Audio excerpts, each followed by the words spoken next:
Our Lord said to them, "Go ye into the whole world and preach the gospel to every living creature." When Martin Scorsese made his 2016 film Silence, faith was certainly on the mind. The Inquisitor, wanted us to give up our faith. But he wasn't just thinking of his Catholic faith.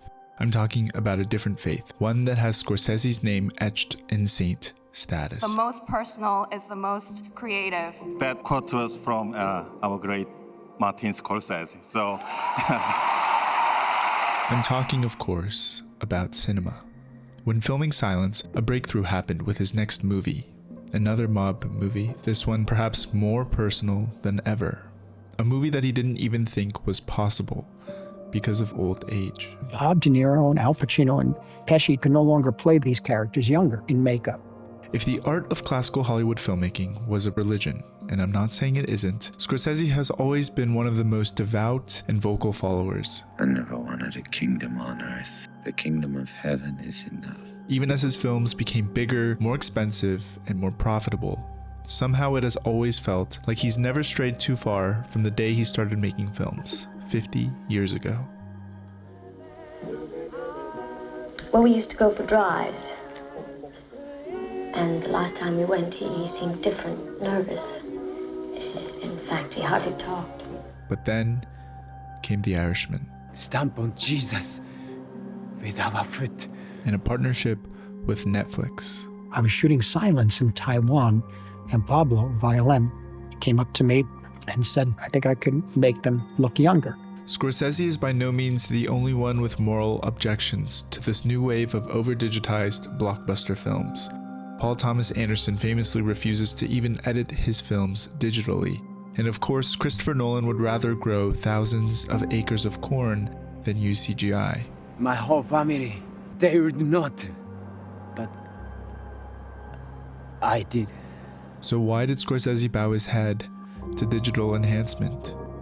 What does it mean for the fate of cinema? I could not abandon them, even if I had abandoned God. If you could go all the way back in time to sit in the audience for the first films ever made, you would see the maximum power of the allure of moving images, the ability to make even the most mundane scenes convince an audience that what is on screen is real. That power has slowly waned as the general public has become more and more familiar with filmmaking technology. But the ability to reclaim that power in some way, shape, or form, that has always been the appeal of cinema since the beginning. Take the film The Arrival of a Train at La Ciotat Station from 1896. There's a myth that the first screenings of the film famously caused a physical reaction in the audience. At the time, the simple fact that the images were moving was enough to make people believe the images were physically coming to life. Obviously, 130 years later, we know that it's an illusion, and once you know the train isn't physically real, the appeal of the film is not nearly as strong. But let's take a look at a film that the same filmmakers had shot just a year earlier, one titled Workers Leaving the Lumiere Factory. From a first glance, it seems like a normal day, nothing out of the ordinary, right? But notice that all of the workers are walking to the side, towards the left or the right, but none of them walk directly forward into the path of the camera. In fact, none of them are even looking at the camera, even when it's placed directly in front of everyone. And you'd think in a year like 1895, the presence of a camera alone would be something to stop and look at. From this, we can surmise that this was not at all an event that the filmmakers just happened to catch on film, like it seems, but rather a planned, well-executed scene that was directed to have an intended effect of making you believe this was an ordinary, unplanned moment. It's one level of belief removed from The Arrival of a Train, because you can know that the people in the factory are not physically real and present, but still believe what is shown is naturally occurring, a kind of false reality. Do you want to have an adventure? This is the power of film, the ability to add more and more layers to the suspension of disbelief. Each person can now become a character, and each character can have a backstory, a motivation. And as filmmaking technology improves, the levels of belief, the layers of illusion accumulate, encouraging more and more people to return to the theater, to be surprised with another kind of reality.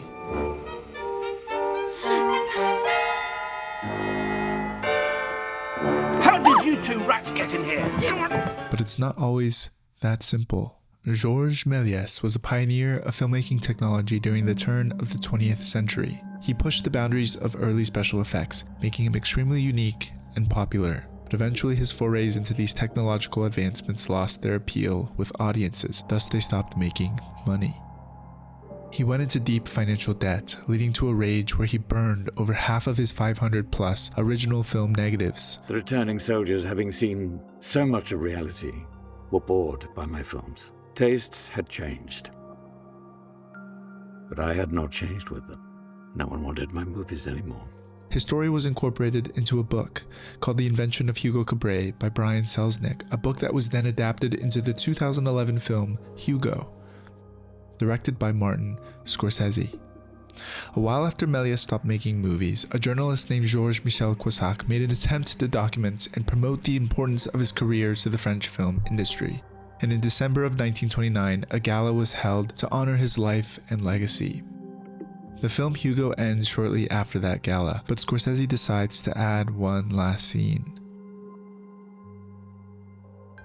The camera slowly moves through a small after-party, past all of the people into a room with an automaton, learning to draw. Maybe Scorsese figured that one day he'd have to surrender his filmmaking talent to technology, just like Georges Méliès. Maybe that's why he agreed to using visual effects for The Irishman. What he didn't suspect, I imagine, is how badly it would turn out. What's the matter with her? Nothing. She knocked something over at the grocery store and the grocer yelled at her. He yelled at her? Yeah, and he shoved her. He shoved her? There's a lot that happens in The Irishman. There's murder, which is to be expected, given Scorsese's track record. It's what it is. What it is. It's what it is. They wouldn't dare. But there's also men battling for control over the unions. JFK's assassination and how it shakes up local politics, even a hint at how the mob may have contributed to the Cuban Missile Crisis. You get to watch time pass by this one individual man, Frank Sheeran, who tries to find a place in all of this very real, historical, worldly madness. Just answer me. Did he push you? Did he shove you? Whatever it is, did he do that? Let's go. Frank, he didn't mean it, the man. It just happened. I mean he didn't mean it. He has no right to push her, touch her. At the end, Sheeran tries to talk to his daughter Peggy at the bank where she works, the same one who he tried to avenge with the grocer all those years ago, but she flat out refuses him. I just want to say I'm sorry, that's all. For? And look, And then it hits you. I know I wasn't a good dad, I know that. The reason why Scorsese jumped through all these hoops in the first place. He must have been picturing this exact moment in that chair, with De Niro expressing the regret, denial, and grief that only someone at his age could muster. But to reach this moment in the film, you first have to get through this moment in the film. Scorsese, being who he is, keeps this confrontation in a wide shot.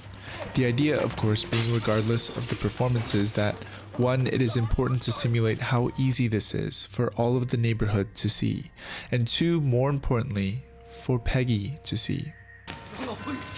This way she stays in the shot the entire time. It's meant to be the beginning of a relationship filled with distrust that makes those later years even more agonizing to watch. None of that matters, however, if your attention is distracted by something else. Because here it is very easy to forget about the characters or why they're even in this scene, and instead focus on the imbalance, the carefulness, the clumsiness even, that a De Niro who's actually in his 40s would never have. You see, this is only the worst of all of the instances that De Niro shows up on screen with his de-aging technology being used, and never once does it actually look good. Suddenly, nothing else in the story even matters because of three simple words that start to take over. That's not realistic. Just like that, the suspension of disbelief is completely gone. A filmmaker's worst nightmare. A film gone to ruin. In the early 2000s, an animated film called The Polar Express was released. The film is considered a pioneer of motion capture animation. It's the first full-length feature film to be entirely animated using that technology. Well, you coming? Where? Why, to the North Pole, of course! But if you watch the film now, in 2025, it can be quite unsettling, disturbing even. Sure, the facial features are very expressive and advanced for a film from 2 decades ago, but when paired with the still relatively old-looking animation style for everything else, the faces suddenly feel uncanny. What is consistent between The Polar Express and The Irishman is that they require the audience to buy in. If a viewer is willing, they can overlook these technical blemishes and enjoy what are otherwise beautiful stories that are worth consuming. 20 years later, after The Polar Express, director Robert Zemeckis, who also directed Back to the Future, Castaway, Forrest Gump, decided to make a film with some old friends. Hello, Forrest. Hello, Jenny. Yes, he, Forrest, and Jenny all got back together for another film released last year called Here. But again, Zemeckis opts to explore a new form of technology, this time AI. Using a program called Metaphysic Live, Zemeckis was able to de-age and age both Tom Hanks and Robin Wright in real time. But that's not all. The entire film is shot from a singular perspective, and only this perspective. The camera never moves, and so the passage of time is created by these transitions, which create intersections in the background, also done with the help of AI. A single shot from a single perspective, trying to convince you that everything within its scope happened naturally. Sound familiar? Critics have attacked the film's many weaknesses, namely how bland the individual subplots feel and the general overly techie feel of it all. And it has suffered in the box office for it, struggling to make back much of its $50 million budget. The thing is, the AI technology actually worked. The aging of the characters feel much more realistic and believable, and so in a sense, the viewing experience is a bit profound. The ability to witness a person's entire lifespan in a 2-hour film, efforts that would have otherwise required half a century's worth of commitment, done in much, much less. What the movie Here wants you to buy into is different from The Irishman and The Polar Express. It's not asking you to overlook the faults of human handiwork, it's asking you to forget that there are parts which don't involve human handiwork at all. What do you plan to do after high school, Margaret? I'd like to go to college. Maybe someday be a lawyer. A lawyer? You should make a good lawyer. I feel like every person who loves films, loves going to see movies in the theater, loves the idea of a director calling lights, camera, action, and then actors getting into position on a physical set and then hearing the static noise of film rolling. I mean, I'm talking about basically anybody at this point, right? We as audiences are silently terrified at the idea of what will happen to the movies that we love if AI takes over. There are fears about what will happen to writers now that ChatGPT is at the forefront of every professional working person's mind. You have fears about what will happen to actors and extras once AI starts replacing background work. You've had the strikes that took so long and focused in some part on these fears. So much has already been said about how AI could affect filmmaking of the future. So little, I feel, has been said about how much filmmaking has already been affected.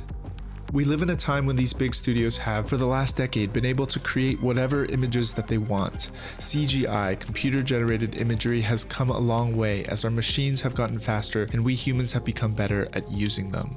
What has resulted is a hyperfixation on realism. We as audiences now go to the theater and expect everything on screen to look as sharp and convincing as the physical world around us, not to mention the synths and drones that populate digital audio workstations that create the soundscapes for every film.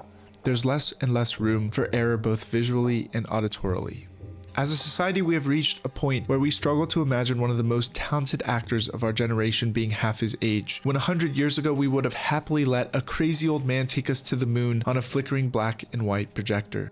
Now, a quarter of the way through the 21st century, instead of filmmakers giving us enough, and we as audiences filling in the rest in our heads, we expect the studios to fill in everything with their computers. I was literally halfway through making this video when news broke that The Brutalist, one of the new Best Picture nominees for the 2025 Oscars, used generative AI to perfect the native Hungarian tongue of characters played by Adrien Brody and Felicity Jones, a creative decision that director Brady Corbett has confirmed. These are yours, yes? Yes. All of them? castle. According to Red Shark News, who first broke the story with their interview of editor David Yansho, generative AI was also used on the blueprints and architecture shown towards the end of the film.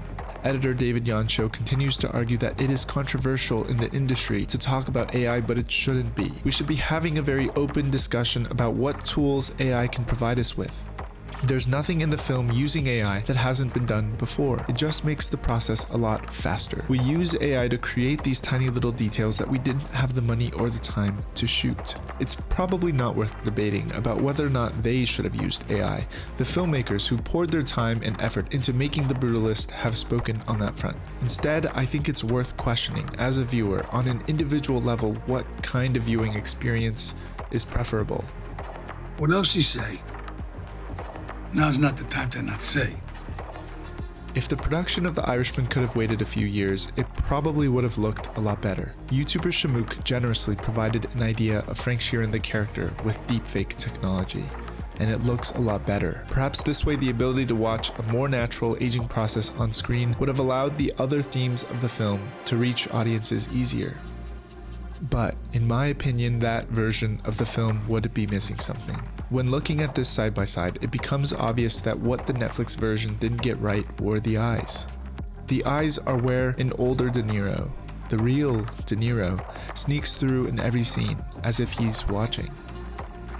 As the film goes on and you get to know Frank Sheeran, these eyes start to feel like an old man peering in through the looking glass, his identity stuck somewhere between Sheeran and De Niro. These eyes remind us of the people who are there behind all of the technology. Sure, people make mistakes, but those mistakes encourage us to take that leap of faith in our imagination as an audience and choose to believe in the story anyways. In The Irishman, I choose to believe that those eyes belong to both Frank Sheeran and Robert De Niro. The eyes are imperfect, but after all, that's what makes it all so meaningful. I prayed a lot.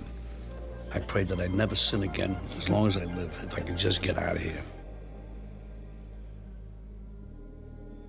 If you're waiting for me to use a baby voice to ask for more subscribers, I am not doing that. It's old, it's desperate, it's pathetic, it's... Will you please give me more subscribers? It really helps if you can scroll down and click the subscribe button for me, please.